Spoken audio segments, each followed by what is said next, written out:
The real reason capitalism never collapses isn't what you think, and it's worse. The truth is, what we're living through right now isn't actually failure. If you have any level of awareness, you can see the inflation, the poverty, the instability, and constant crises. To most people, that is the definition of a system failing. And that's completely reasonable and probably how any rational person would see it. Well, you are not wrong if you assume the system was built for us. So when I say this isn't failure, let me make this clear that I'm not denying the suffering. I'm not denying the collapse people feel in their daily lives. I'm pointing at something deeper. Because the real question isn't what failure looks like to us. Most people grow up with a simple understanding of how the world is supposed to work. It's a silent agreement we've carried since childhood. The idea that the economy is a tool built for us, not because someone sat us down and explained it, but because we absorbed it through school, through family, through every story we were told about hard work and what it leads to. We view the economy as a sort of public utility, like the water grid or the power line. Its only purpose, its only reason for existing is to facilitate human life. The basic idea is simple. You put in effort, you get something back, you work, you get paid, you contribute, you move forward. Struggle now, so life gets better later. So capitalism in the everyday mind is seen as common sense. At the same time, from lived experience, we know that this doesn't always hold. Yes, experience doesn't always match expectation. People work hard and still struggle. People stay disciplined and still fall behind. Effort doesn't guarantee stability. Labor doesn't even guarantee security. Consistency doesn't guarantee success. But this doesn't usually affect the belief itself. It gets interpreted as circumstance, as unfairness, bad timing, or perhaps a misfortune. The idea that effort should lead to progress remains intact even when reality doesn't always reflect it. Only when it doesn't work like expected on a general level, we finally call it failure. And this is where the common definition of failure forms. When we see tent cities appearing in the shadows of luxury high-rises, or parents working 60 hours a week only to fall further behind on rent, people giving their best years to industries that would replace them in a heartbeat for a cheaper alternative. Productivity has gone up for decades, yet the people actually doing the work are more exhausted and less secure than ever before. We look at these crises as bugs in the software, errors that need to be patched so that the system can get back to its true job of serving the people. But that framing assumes something really specific, that the system was designed to work for us in the first place. So what does it actually mean for capitalism to fail? If failure looks like markets crashing, banks freezing, currencies losing value, entire generations locked out of stability, then it's been failing for a very long time. And yet here we are. Like I said in the beginning, the system isn't actually failing. In 1847, while the Great Famine was tearing through the heart of Ireland and millions were starving to death in the streets, the docks of Irish ports were busier than they had ever been. Ships were loaded to the brim with grain, cattle, and flour, all of it sailing away to the wealthy markets of London, while the very people who harvested the food died in the dirt from which it grew. To a human being, this is the ultimate portrait of a system in total catastrophic collapse. But to the ledger of a merchant, 1847 wasn't a year of failure. It was a year of record-breaking efficiency. That gap between what looks like collapse from the ground and what registers as profit at the top, that's not a historical quirk. It's a pattern. You start noticing that it doesn't belong to any particular era. Every major crisis of the last century follows the same basic shape. The bottom absorbs the damage, the top consolidates, and when the dust settles, the system doesn't just survive, it emerges more concentrated, more insulated, more indifferent than before. The Great Depression wiped out ordinary people's savings, jobs, and futures, while a concentrated set of buyers quietly acquired assets at historic lows. The 2008 financial crisis collapsed the housing market, devastated working and middle-class families, and triggered mass unemployment. Within a few years, the same institutions whose recklessness caused the crash were posting record profits. Bailed out by public money, their executives collecting bonuses while the people they'd gutted were still rebuilding. The pandemic accelerated it again. Small businesses shuttered, workers lost income, and the world's billionaires added trillions to their wealth in the same 18 months. Even now, as inflation tears through paychecks and the climate begins to shift under the weight of industrial output, the word collapse is on everyone's lips. But collapse for who? Because if we judge the system by its ability to provide a dignified life for most people, the failure is everywhere. And yet the people at the top are having their best decade in recorded history. The crisis that guts the 90% keeps arriving as an opportunity for the 10%. But it's surprising. When we are confronted with the image of a system that thrives on crisis, our first instinct is to find someone to blame. I think it's a strange human habit to look at a recurring tragedy and call it an accident. Cronyism, corrupt politicians, or bad actors who have somehow hijacked a noble idea. If we could just strip away the greed or fix the regulations, we could return to a version of this world that is actually fair. In places like America, this protective instinct is even stronger. In many ways, this belief has become a form of secular religion. Questioning the fundamental nature of the market is often treated less like an economic debate and more like an act of treason. We've been conditioned to view the system as a pillar of our freedom. So when we see it producing misery, we feel an emotional recoil. When we see the same patterns of collapse repeat every few decades, our first instinct isn't to question the machine. We would rather call it bad governance or a temporary downturn than admit that the misery might be a feature of the design, clinging to the hope that the system can be saved from itself because the alternative, that it doesn't need saving, is too terrifying to consider. We argue over whether we need more taxes or fewer regulations, never stopping to realize that the machine doesn't care about our debates, as if a few better laws or a more moral CEO could finally turn this system into the humanitarian tool we were promised. It is the ultimate mental safety net. Both sides of the political aisle are essentially arguing over how to fix a broken system without ever pausing to ask if the breakage is exactly what keeps the gears turning. To move past this, we have to let go of the idea that we're living through a series of mistakes and start looking at the one that has been working with ruthless consistency for centuries. To see the brilliance of this design, you have to appreciate its ruthlessness. Think of it like an apex organism that survives a drought by reabsorbing its own appendages. When a factory shuts down, leaving thousands in the dirt after losing their jobs, capitalists seize a successful liquidation.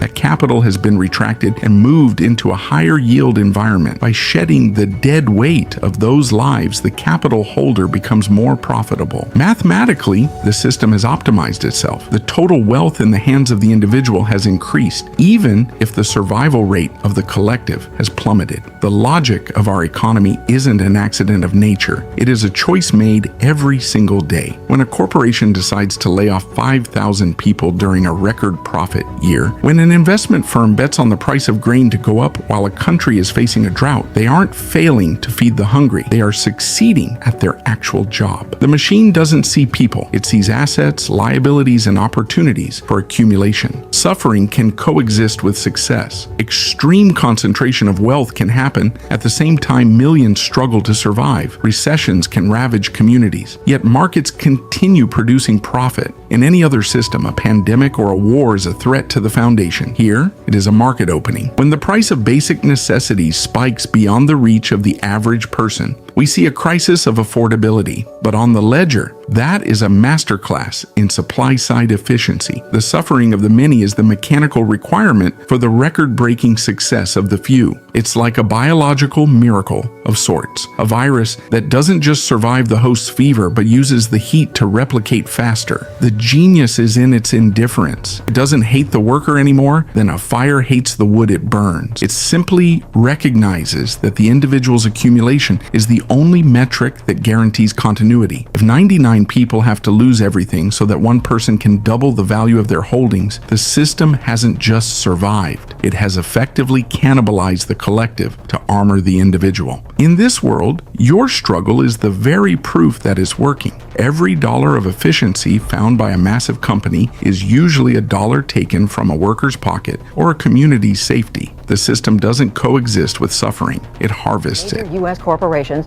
are reporting record profits as companies pass rising supply chain costs on to consumers. Economics correspondent Paul Salmon explores whether concentrated market power is contributing to inflation. Capitalism, in its simplest form, is an economic system defined by 4 structural rules: private ownership of resources, free market exchange, and profit as the central organizing metric. Under capitalism, production is organized through markets, not central planning. Individuals and firms compete within those markets. Value is measured through price. Success is measured through profit. Growth is measured through expansion. Power is through accumulation. These are the parameters of a game that does not care who wins or loses, as long as the internal logic of the game remains intact. And nothing in this structure requires fairness or even shared benefit for everyone. Those are social values, not system rules. The first realization we must ground ourselves in is that a system only succeeds based on what it is measured by. If you judge a car by its ability to fly, it is a failure. If you judge it by its ability to move from point A to point B, it is a triumph. To put it simply, a system succeeds according to what it is built for. Capitalism doesn't respond to suffering. It doesn't respond to fairness, stability, or even inequality. Those are social outcome, and at best, side effects, not system metrics. The only output that the system is programmed to recognize is profit. This is where the definition of success becomes precise. If capital is still accumulating and profit is still being made, the system is functioning fine. Failure under this structure means the market can no longer produce profit, and that's structural failure. If you measure a hospital by how many people it cures, a high death rate is a failure. But if you measure that same hospital by how much money it generates, a high death rate might actually be a success, provided the beds are always full and the billing is efficient. As long as capital can move, concentrate, reproduce, and expand, the system is operating according to its own logic. As long as markets exist, transactions happen, and profit is generated, the structure remains intact. Understanding capitalism in this way creates a shift in perspective. It clarifies why the system persists despite crises, collapses, or inequality.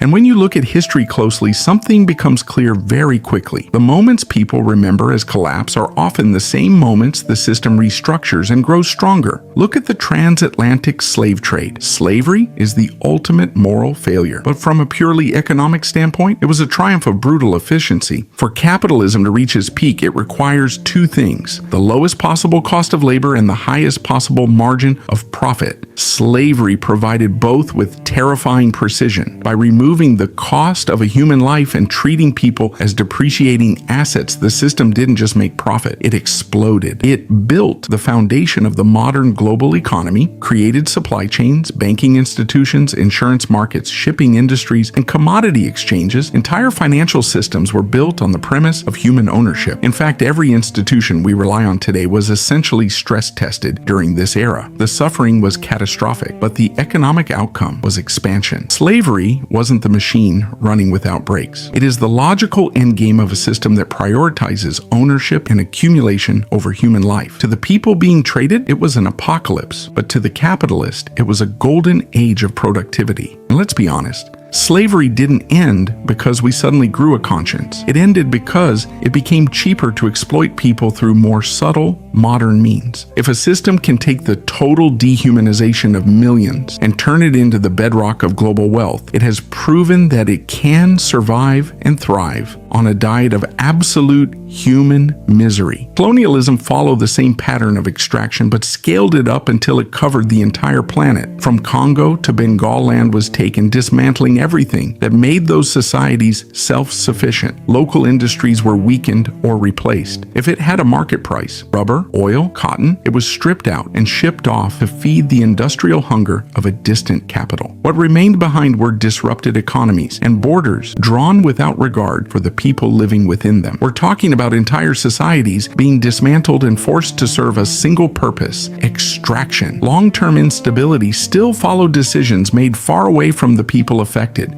We're still seeing the scars of those decisions today. But through the lens of the system, a different process was taking place. Raw materials moved outward at low cost, were then processed in industrial centers before being sold back as finished goods. This was the ultimate rigged game. The colonies provided the cheap raw materials, and the empires sold them back the finished goods at a markup. They turned entire nations into a two-way faucet, cheap labor flowing out and expensive products flowing back in. This is what economists describe as unequal exchange. I call it a vacuum. The wealth gets sucked into the center, while the people on the edges are left holding the bill for the cost of doing business. When industrialization took off, it brought the same blueprint right into its own cities. We're talking about massive corporate wealth built directly on. And let's be honest, the labor laws that finally stopped children from working in factories didn't come from the goodness of the market's heart. They had to be dragged out of the system through brutal political struggles, all while corporations kept finding ways to protect their bottom line. The factories might look different today and the exploitation might be masked by global supply chains, but the core economic logic remains identical. If you think this kind of cold efficiency disappeared with the 18th century, then you haven't been paying attention. 2008 is the clearest case study we have. It started with a simple expansion of access. Banks began issuing subprime mortgages to borrowers with low credit scores, unstable incomes, people who, under any honest assessment, were unlikely to sustain repayment. Why? Because the immediate metric of success wasn't the long-term survival of the borrower, and you're probably thinking that's stupid. But this wasn't an oversight. The loans were products, predatory by design, built around adjustable rates that looked manageable at signing and became impossible within a few years. The new loans brought more home buyers, which meant higher demand. Higher demand led to rising prices of real estate, and rising prices meant the whole structure looked healthy on paper, so the banks kept going. But here's where the biggest problem began. The banks didn't hold those loans. They bundled thousands of them together into financial products called mortgage-backed securities and sold them to investors around the world. On one reading, this was risk management. Instead of keeping a mortgage on their books for 30 years and worrying about whether a working-class family could make their monthly payments, they could shift the risk while also making a profit. On another reading, and this is the one that actually explains what happened, it was a machine for generating volume, and once a bank could sell a mortgage the moment it was issued, the quality of that mortgage stopped mattering. More loans meant more fees, more commissions, more short-term profit. The system rewarded speed and volume, and all of this rested on one single, arrogant assumption: housing prices would never stop rising. And for a while, it didn't stop, which convinced almost everyone involved that the assumption was safe. Credit rating agencies, many of them working directly with the banks whose products they were rating, stamped high-risk securities with high safety ratings. Investors who should have known better trusted those ratings or chose to. Others were chasing returns and decided not to look too closely. But to them, the worst-case scenario was even if the prices reduced, it would never happen on a nationwide scale. But the picture here isn't one of innocent investors deceived by purely villainous banks. It's messier than that. What all of this was in reality is a system where greed at every level pushed toward the same behavior. Issue more, risk even more, rate it safe, sell it fast, collect the fee, and leave the risk distributed so widely that no single institution had to own the consequences. Because everyone believed real estate was an upward ladder, new home construction exploded, creating an oversupply which flattened prices. What followed from here was a domino effect. Default rates spiked, foreclosures flooded the market, prices plummeted further. Borrowers with adjustable rate mortgages watched their monthly payments climb past what they could pay. And worse, people who had bought at $300,000 found themselves holding a $200,000 asset while still owing the full amount plus interest. Foreclosures multiplied, pushing more supply into a market with weakening demand, which pushed prices down further. This deteriorated the situation further, as more borrowers were basically underwater, which produced even more foreclosures. The spiral was mechanical. Mortgage-backed securities lost value fast. Institutions that had loaded up on them realized their balance sheets were built on bad debt, and nobody knew which institutions were most exposed, so lending froze across the board. The crisis spread globally because the risk had been distributed globally, which had seemed like stability until it became the reason a housing collapse in American suburbs triggered bank failures in Europe. The aftermath exposed the raw reality of who this system is built to protect. After the panic paralyzed global lending and the entire house of cards collapsed, who carried the weight? The institutions that engineered the crisis, the ones who pocketed trillions in short-term fees and commissions, were deemed too big to fail and handed several $1 trillion as bailouts. The common people, the ones who didn't write the rules, didn't understand the complex financial products, and simply wanted a place to live, were the ones who lost their savings, their jobs, and their homes. While foreclosure signs went up across the Midwest and South, large investment firms were dispatching teams to buy those same properties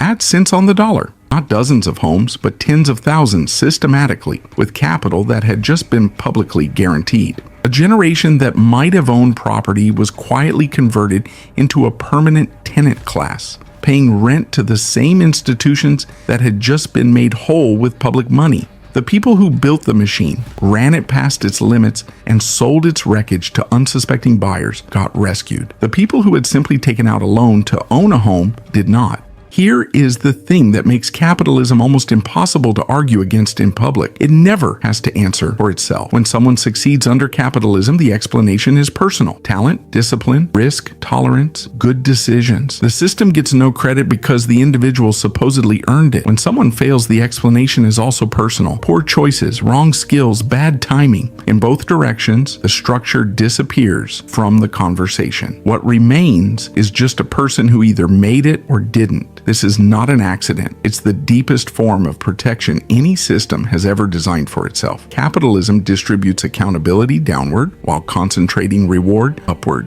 Because every outcome gets interpreted as personal rather than structural, the system itself is never actually on trial. The strongest objection to everything this video has argued, if your argument is that capitalism cannot fail because there are always winners, then what happens when everyone loses? What if the suffering becomes total? Doesn't that collapse the entire theory? No, because capitalism runs on individual outcomes. And by that logic, universal failure is structurally impossible. For someone to lose, someone else has to be positioned to absorb what they lost, their market share, their assets, their labor pool, their customer base. The loss is the opportunity. You cannot have a collapse so complete that no one is positioned to benefit from the collapse itself, because the people who engineer the response to collapse, the creditors, the acquirers, the governments deciding who gets bailed out, are participants in the same system. A war can level a country and still produce winners. Arms manufacturers, occupying powers, reconstruction contractors. A pandemic can destroy tens of millions of livelihoods and still be the best financial year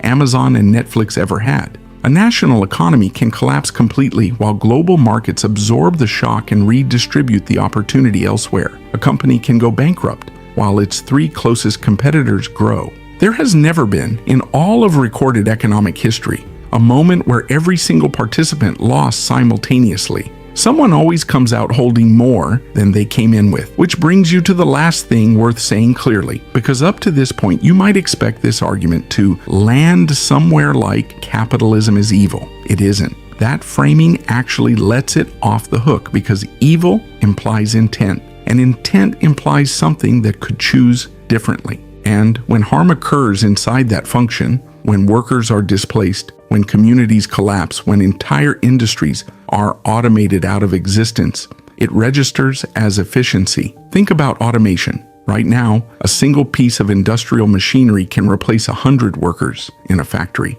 We know this, and it's no secret. And when we talk about it, the conversation is almost always about progress, about efficiency, about development, about how much easier our lives are going to become. And somewhere in that conversation are the 100 people whose entire economic existence just got optimized away. I was at a tech convention a while back. The speakers kept talking about AI, how fast it was moving, how much it was going to change everything. And at some point, someone said directly to a room full of people, if you don't learn to work with this, you're going to be replaced by someone who does. The room nodded. Nobody flinched. Nobody said, wait, we're describing a system that will discard human beings the moment a cheaper alternative exists, and we're presenting that as personal motivation rather than a structural indictment. Because when you think about it for 2 minutes, if everyone adapted, a ton of people will still get laid off. That's the indifference in real time. a complete structural absence of human cost from the analysis. The people being displaced aren't a problem the system needs to solve. They're a cost that has already been optimized away. There is no villain to arrest, no policy to repeal that undoes the logic, no moment where the system looks at what it has produced and decides it has gone too far. Indifference doesn't have a threshold. It just continues. And if you found this video useful, watch my video on the billionaire lies. Please like, subscribe, leave a comment with what you actually think.